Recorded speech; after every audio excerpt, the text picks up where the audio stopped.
The story of a Jamaican woman who created a salon in Shanghai, China, which is known throughout Asia. Briony Richards on Profile. Welcome, I'm Ian Boyne.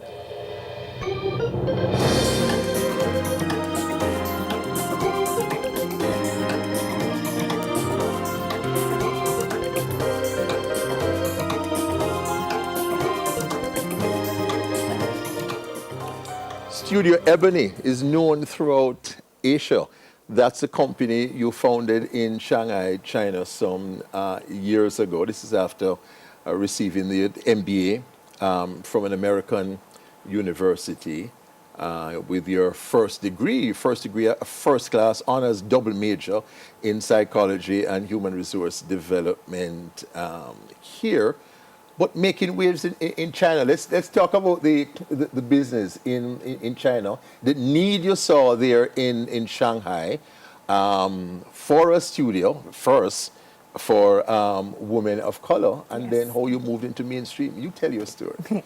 Well, after completing my MBA, part of the matriculation process involved us doing a one-month program at Peking University in Beijing, and after which I worked 3 years in corporate.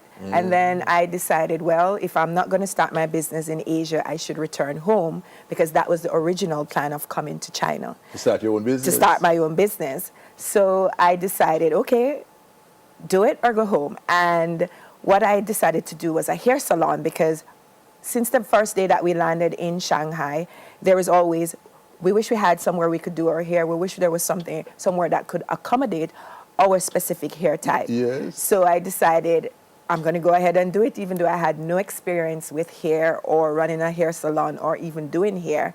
So I decided to start Studio Ebony in Shanghai. We started pretty much on a part-time basis for 2 days. Then we had a number of challenges, but we worked them out. And then we operated part-time for 9 months, after which we went full-time. And we have been operating for over 4 years now in Shanghai. So tell me, when you went to China and you wanted to get your hair done, what did you do? Well, first of all, we'd have to wash and prepare our hair at home. You have to do it at home? You had to do it at home. And then you would travel sometimes for an hour to find a student and go to their dorm rooms to sit and have your hair done. Sometimes they'll be cooking or doing their laundry and their hair at the same time. So it was not convenient for you, or it wasn't convenient for the students. So that's how we got our hair done for years. So, I mean, so that business opportunity was just beckoning.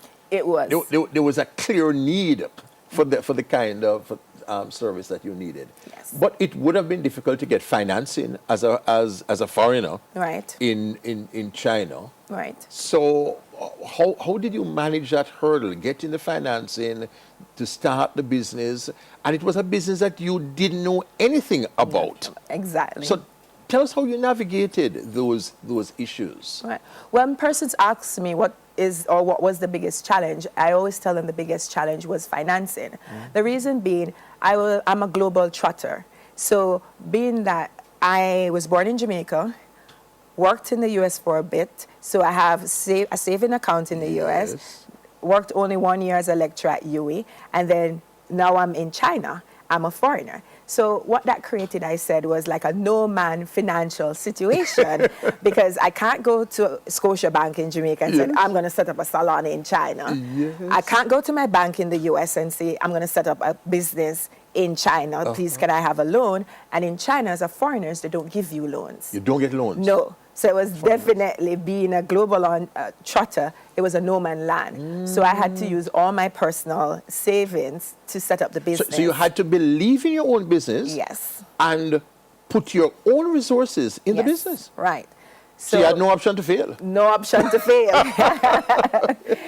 So, but I did it the smart way. What I did was I found someone to collaborate with, and we operated for 2 days. So when they were closed, they worked only for 5 days. Well, the 2 days that they were non-operational, we operated outside of their space. Test the market. So we could test the market. So then I got a part-time job. Oh, So that part-time job, I ensured that I had the To pay your resource rent. coming in to pay my rent, even if I don't eat, but at least the rent was being paid. Mm-hmm. And that's how we operated for 9 months. And when I realized that there was indeed a strong demand for the product, then I decided, okay, I can take this full-time where I could take on overhead cost in terms of rent, because rent is extremely expensive. expensive. Shanghai is #1 in the world for the most expensive real estate. So I did it slowly to ensure that my money that I invested. What are the essentials in that business in terms of success? Because I would imagine it's important to know the hair products, Right. to know how to get them into China and so on. So how did you accumulate all of this knowledge and know, how to get the right mix for the success in that kind of a beauty business? Well, two things I would say is relationship capital and listening. I see. So I had a friend who introduced me to a fellow salon owner that was already operating in China for 6 years. So he knew the ropes. So I like to say relationship capital, because he was willing to rent me his space. Yes. And we say that we smuggle the goods into China, because there is no safe, secure channel to bring the products in even to date. So you'd have to find creative ways of bringing it to use that across way the rather border than- yes. and into the salon. So he was willing to assist me with that and sharing his career's contact. And after a while, as I grew, we consolidated our products and brought them in together. So as I said, relationship capital was important in terms of identifying the correct products, because Yes. after a while we grew. So at first when we started, we only serviced Afro clients, ethnic clients. But after a period of time, our reputation for quality grew that well that we started having demand from the Caucasian, Asian, mixed clientele. Can you provide this service? So today you do Chinese, Caucasian, Afro, mixed, Afro. everything. So in terms of listening to our clientele, because I don't know what a Russian usually uses in Russia. So I would ask, what are the products that you like to use? Why do you like them? What do you prefer? And from there, I would go out and try to source the products so that they can feel comfortable. Because imagine you're a Russian national, you're here, the box is in English. So if I can provide a box that has Russian, you can feel comfortable because you can understand the label and you know the quality, because that's an issue in China. The quality of the products, it can be copied, or you don't know what you're using. So that also assured my customers. Yes.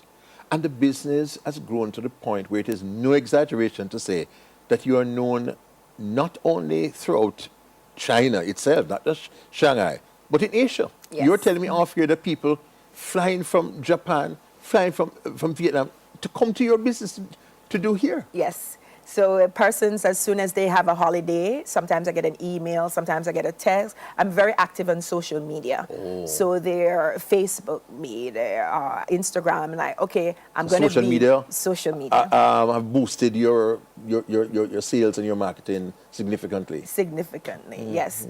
And that's the premise of how I built my business, on the social media platform and word of mouth. So you said people are flying from different countries? Yes, so they're flying. And you said traveling up to 20 miles on train.